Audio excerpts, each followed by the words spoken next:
Kan Bapak? Assalamualaikum warahmatullahi wabarakatuh. Terima kasih ya Bapak Menteri Koperasi Bapak Teten bersama staf ahlinya yang telah berkenan memberikan testimoni pada acara penutupan angkatan pertama Sekolah Pemikiran Tokoh-Tokoh Minangkabau.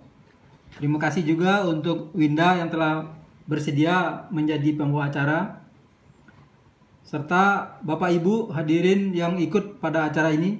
Ya, terima kasih juga nggak lupa kepada Pak Asmul ya yang sudah berperan sehingga terwujud acara ini dengan menampilkan Pak Menteri sebagai keynote speaker.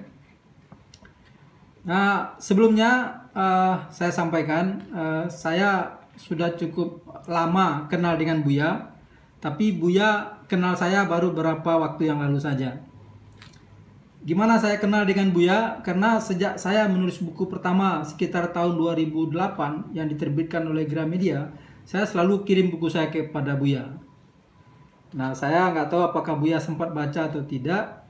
Baru setelah buku yang keberapa begitu saya kirim, dan beberapa tahun belakang ini saya Buya berkenan menerima saya dan berkenan memberikan arahan-arahan untuk saya menulis buku.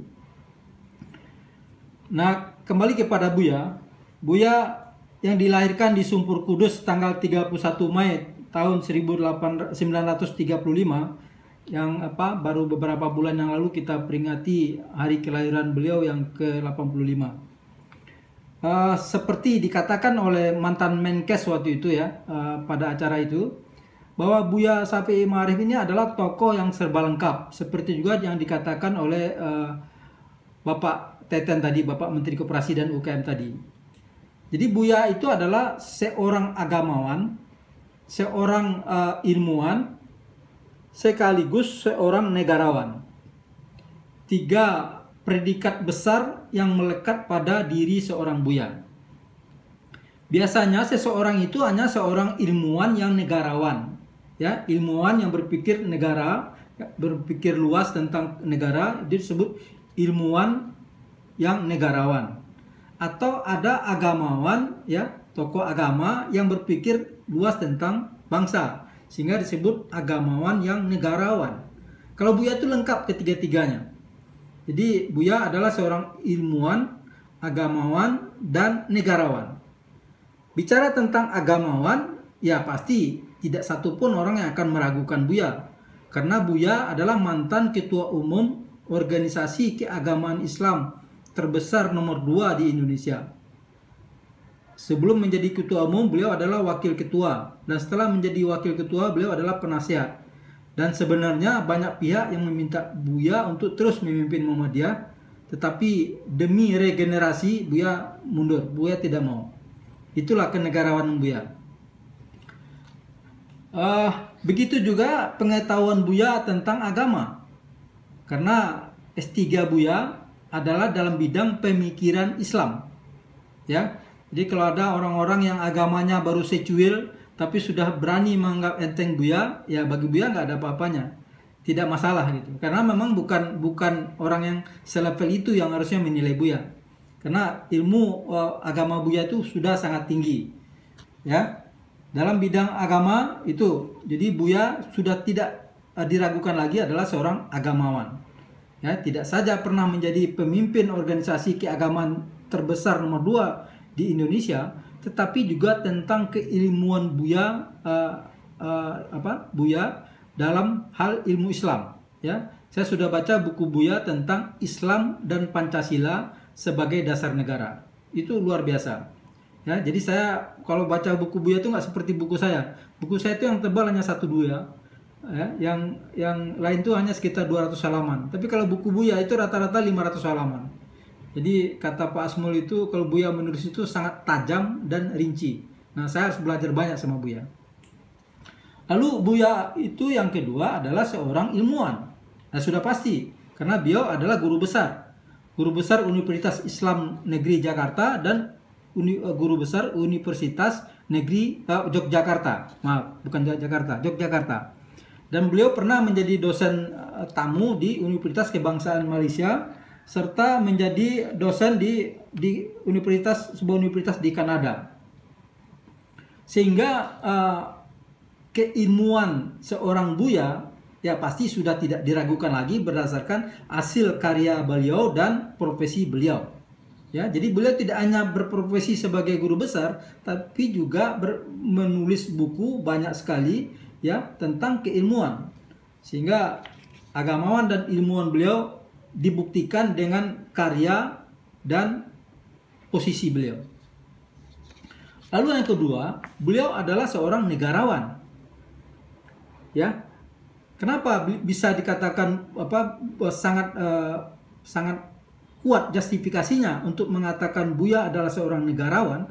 Karena Buya itu sangat menguasai sendiri tentang seluk-beluk bernegara. Lalu yang kedua, sikap Buya itu sangat mengutamakan kepentingan bangsa. Ya, kenegarawan Buya itu sudah tidak perlu diragukan lagi, ya, dan disejajarkan dengan agamawan Buya. Agamawan Buya itu menginginkan Islam itulah Islam yang damai, Islam yang rahmatan lil alamin, Islam yang memberi rahmat kepada semua isi alam ini. Berbeda dengan Islam sekelompok orang yang radikal, yang menginginkan perpecahan, yang merasa benar sendiri. Ya, jadi bagi Buya, beragama Islam itu adalah agama Islam yang damai, agama Islam yang memberi rahmat kepada semua isi alam ini, agama Islam yang memberi kedamaian kepada umat agama lain ya tanpa mengganggu, seperti yang dicontohkan zaman Rasulullah. Jadi akhlak Buya itu yang ditiru oleh Buya itu adalah akhlak Rasulullah, bukan tanpa dasar gitu. Nah, kalau ada sedikit banyak yang menyudutkan Buya dengan hal-hal yang sebenarnya dibelok-belokkan, ya bagi Buya nggak ada masalah. Buya misalnya dikatakan liberal ya, waktu di Facebook saya lihat pengumumannya Agil itu ada yang langsung mengkomen ya aliran liberal. Bagi Buya nggak ada masalah. Bagi saya juga sebagai orang yang sering dipercaya Buya, dituduh liberal nggak ada masalah, asal liberal yang membawa manfaat buat orang lain. Ya, asal agama Islam yang betul-betul membuat kita bisa beribadah dengan tenang dan bisa berbuat yang bermanfaat buat seisi alam ini. Nah itu ini Buya ya. Kebetulan saya sudah menulis makalah ya, artikel saya ini sudah dimuat di 3 media, ada Demagek ID, ada netralnews.com dan Geotimes-nya Pak David ada ini. Ya, jadi begitu Buya itu memandang Islam, ya, bagaimana supaya Islam yang ada di Indonesia ini adalah Islam yang rahmatan lil alamin, bukan Islam yang radikal, Islam yang senang kerusuhan, senang mengadu domba, ya, sebenarnya yang seperti terjadi di beberapa negara di Arab sana. Karena nanti kita di akhirat tidak pernah ditanya apa negara kewarganegaraan kita, ya, apakah kita dulu tinggal di negara yang negara Islam atau negara non Islam atau negara liberal, karena nanti di akhirat yang akan ditimbang itu adalah ketaatan kita dan amal perbuatan kita. Nah, itu yang dibela oleh Buya agar Islam itu damai. Ya, yang kedua, yang selanjutnya, sebagai negarawan, Buya sangat sadar betul bahwa bangsa Indonesia ini dulu didirikan oleh semua kelompok, ya, semua agama, semua tokoh-tokoh agama dari berbagai macam kelompok, suku dan bangsa ikut memperjuangkan berdirinya negeri Republik Indonesia ini. Seperti kita tahu Sumpah Pemuda 28 Oktober tahun 1928 itu ada yang Ambon, ada yang Celebes, ada yang Java, ada yang Sumatera. Itu semuanya bersatu untuk bertekad mendirikan bangsa ini. Ya, bicara penghargaan yang diterima Buya, itu banyak sekali penghargaan yang diterima Buya, diantaranya dari Ramon Magsaysay ya, lalu dari Habibie Award IBF dan berbagai macam penghargaan internasional. Begitu juga buku-buku Buya itu banyak dikupas oleh organisasi-organisasi keagamaan internasional. Jadi kalau ada orang-orang yang hanya pengetahuan secuil sudah berani meleceh-lecehkan Buya, ya bagi saya itu saya ketawain aja gitu. Karena kalau kita baca karya-karya Buya, kalau kita baca penghargaan-penghargaan yang diterima oleh Buya, ya kita ini nggak ada apa-apanya, ya. Buya itu seperti dikatakan oleh Pak Teten tadi adalah tokoh yang paling layak untuk kita teladani, yang patut diteladani oleh semua generasi muda bangsa ini. Saya kira itu pemaparan saya. Kita lanjutkan lagi dengan diskusi.